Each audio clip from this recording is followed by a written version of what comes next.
আজ সকালে জামা কাপড় মেলতে এসে ছাদে দেখলাম যে মাঠে কত পায়রা ঘুরে বেড়াচ্ছে।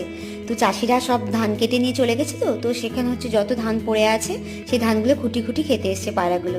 তো তারপরে হচ্ছে উপরে আকাশ থেকে প্লেন যাচ্ছিল, হাঁ করে ছোটোবেলার মতো তাকিয়ে রইলাম, খুব ভালো লাগে এখনো দেখতে। তো তারপরে হাজবেন্ড আজকে হচ্ছে মাটন নিয়েছিল, তাই আজকের মাটন করেছি, শুধু ভাত করেছি আর একটু স্যালাড করেছি। তো আজকে হচ্ছে ভোট আছে, সেই জন্যই আর কি বেশি কিছুই করিনি, মানে আমাদের এখানে পুনর্নির্বাচন আছে আজকে, তো ভোট দিতে যাব।